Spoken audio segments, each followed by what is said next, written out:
ਅਗਲੀ ਜਿਹੜੀ ਗੱਲ ਕਰਦੇ ਜਾਈਏ, ਬਾਈਡਨ ਹੋਣਾ ਨੇ ਦੁਬਾਰਾ ਵਾਈਟ ਹਾਊਸ ਦੀ ਮੰਕੀ ਪੌਕਸ ਰਿਸਪੌਂਸ ਟੀਮ ਜਿਹੜੀ ਆ ਉਸ ਨੂੰ ਅਨਾਊਂਸ ਕੀਤਾ ਆ।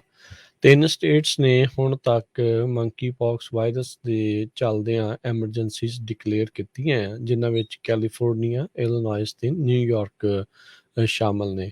ਆਪਣੇ ਬੀਤੇ ਕੱਲ੍ਹ ਹੀ ਇੱਥੋਂ ਦੇ ਜਿਹੜੇ ਗਵਰਨਰ ਗੈਵਿਨ ਨਿਊਸਮ ਆ ਕੈਲੀਫੋਰਨੀਆ ਦੇ, ਉਹਨਾਂ ਨੇ ਇੱਥੇ ਸਟੇਟ ਆਫ ਐਮਰਜੈਂਸੀ ਜਿਹੜੀ ਡਿਕਲੇਅਰ ਕੀਤੀ ਆ।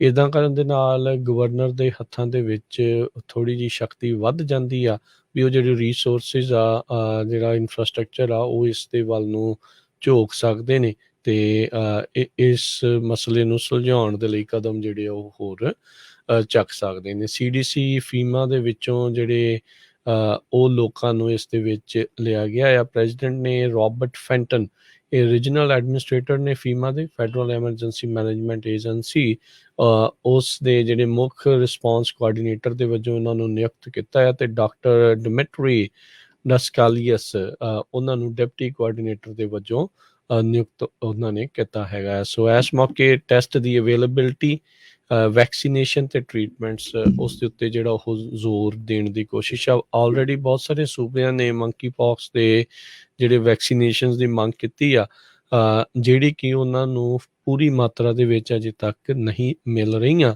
ਆਲਦੋ ਫੈਡਰਲ ਸਰਕਾਰ ਇਹ ਕਹਿ ਰਹੀ ਆ ਵੀ ਅਸੀਂ ਵਾਧੂ ਵੈਕਸੀਨੇਸ਼ਨਸ ਆ ਉਹਨਾਂ ਨੂੰ ਹੁਣ ਮਨਜ਼ੂਰੀ ਜਿਹੜੀ ਉਹ ਦੇ ਚੁੱਕੇ ਹੈਗੇ ਆ। ਸੋ ਇਹ ਹੁਣ ਦੇਖੋ ਕੀ ਆ। ਸੋ ਮੰਕੀ ਪੌਕਸ ਮੋਸਟਲੀ ਜਿਹੜਾ ਦੇਖਿਆ ਜਾ ਰਿਹਾ ਆ ਵੀ ਇਹ ਡਿਸਪ੍ਰਪੋਰਸ਼ਨਲੀ ਕਹਿ ਲਓ ਵੀ LGBTQ ਜਿਹੜੀਆਂ ਕਮਿਊਨਿਟੀਜ਼ ਆ ਉਹਨਾਂ ਦੇ ਉੱਤੇ ਜ਼ਿਆਦਾ ਜਿਹੜਾ ਉਹ ਅਸਰ ਕਰ ਰਹੀਆਂ ਹੈਗੀਆਂ। ਸੋ ਕੋਵਿਡ ਦੇ 2 ਸਾਲਾਂ ਤੋਂ ਬਾਅਦ ਦੇ ਵਿੱਚ ਇਸ ਵਾਇਰਸ ਨੂੰ ਲੈ ਕੇ ਹੁਣ ਚਿੰਤਾ ਜਿਹੜੀ ਆ ਉਹ ਵਧਣੀ ਸ਼ੁਰੂ ਹੋਈ ਆ। ਜਿਹੜੀ ਵਰਲਡ ਹੈਲਥ ਆਰਗੇਨਾਈਜੇਸ਼ਨ ਆ ਉਸ ਨੇ ਇਸ ਦੇ ਪ੍ਰਤੀ ਆਲਰੇਡੀ ਜਿਹੜੀ ਹਾਈਐਸਟ ਲੈਵਲ ਆਫ ਅਲਰਟ ਆ ਵਾਇਰਸ ਨੂੰ ਲੈ ਕੇ ਹੁੰਦਾ ਆ ਉਹ ਜਾਰੀ ਕੀਤਾ ਹੈਗਾ ਆ। ਅਗਲੀ ਜਿਹੜੀ ਗੱਲ ਕਰਦੇ ਜਾਈਏ, ਬਾਈਡਨ ਹੋਣਾ ਨੇ ਦੁਬਾਰਾ ਵਾਈਟ ਹਾਊਸ ਦੀ ਮੰਕੀ ਪੌਕਸ ਰਿਸਪੌਂਸ ਟੀਮ ਜਿਹੜੀ ਆ ਉਸ ਨੂੰ ਅਨਾਊਂਸ ਕੀਤਾ ਆ। 3 ਸਟੇਟਸ ਨੇ ਹੁਣ ਤੱਕ ਮੰਕੀ ਪੌਕਸ ਵਾਇਰਸ ਦੇ ਚੱਲਦਿਆਂ ਐਮਰਜੈਂਸੀਜ਼ ਡਿਕਲੇਅਰ ਕੀਤੀਆਂ ਆ, ਜਿਨ੍ਹਾਂ ਵਿੱਚ ਕੈਲੀਫੋਰਨੀਆ, ਇਲੀਨੋਇਸ ਤੇ ਨਿਊਯਾਰਕ ਸ਼ਾਮਲ ਨੇ। ਆਪਣੇ ਬੀਤੇ ਕੱਲ੍ਹ ਹੀ ਇੱਥੋਂ ਦੇ ਜਿਹੜੇ ਗਵਰਨਰ ਗੈਵਿਨ ਨਿਊਸਮ ਆ ਕੈਲੀਫੋਰਨੀਆ ਦੇ, ਉਹਨਾਂ ਨੇ ਇੱਥੇ ਸਟੇਟ ਆਫ ਐਮਰਜੈਂਸੀ ਜਿਹੜੀ ਡਿਕਲੇਅਰ ਕੀਤੀ ਆ।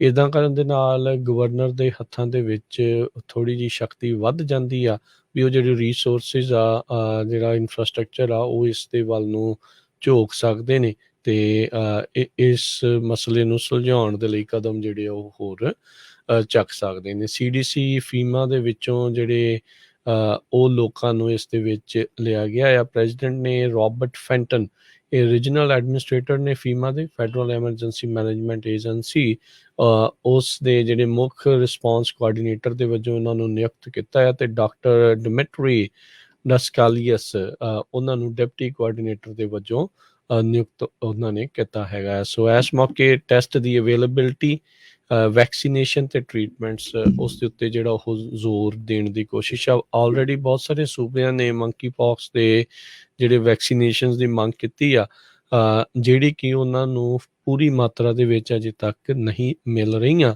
ਆਲਦੋ ਫੈਡਰਲ ਸਰਕਾਰ ਇਹ ਕਹਿ ਰਹੀ ਆ ਵੀ ਅਸੀਂ ਵਾਧੂ ਵੈਕਸੀਨੇਸ਼ਨਸ ਆ ਉਹਨਾਂ ਨੂੰ ਹੁਣ ਮਨਜ਼ੂਰੀ ਜਿਹੜੀ ਉਹ ਦੇ ਚੁੱਕੇ ਹੈਗੇ ਆ। ਸੋ ਇਹ ਹੁਣ ਦੇਖੋ ਕੀ ਆ। ਸੋ ਮੰਕੀ ਪੌਕਸ ਮੋਸਟਲੀ ਜਿਹੜਾ ਦੇਖਿਆ ਜਾ ਰਿਹਾ ਆ ਵੀ ਇਹ ਡਿਸਪ੍ਰਪੋਰਸ਼ਨਲੀ ਕਹਿ ਲਓ ਵੀ LGBTQ ਜਿਹੜੀਆਂ ਕਮਿਊਨਿਟੀਜ਼ ਆ ਉਹਨਾਂ ਦੇ ਉੱਤੇ ਜ਼ਿਆਦਾ ਜਿਹੜਾ ਉਹ ਅਸਰ ਕਰ ਰਹੀਆਂ ਹੈਗੀਆਂ। ਸੋ ਕੋਵਿਡ ਦੇ 2 ਸਾਲਾਂ ਤੋਂ ਬਾਅਦ ਦੇ ਵਿੱਚ ਇਸ ਵਾਇਰਸ ਨੂੰ ਲੈ ਕੇ ਹੁਣ ਚਿੰਤਾ ਜਿਹੜੀ ਆ ਉਹ ਵਧਣੀ ਸ਼ੁਰੂ ਹੋਈ ਆ।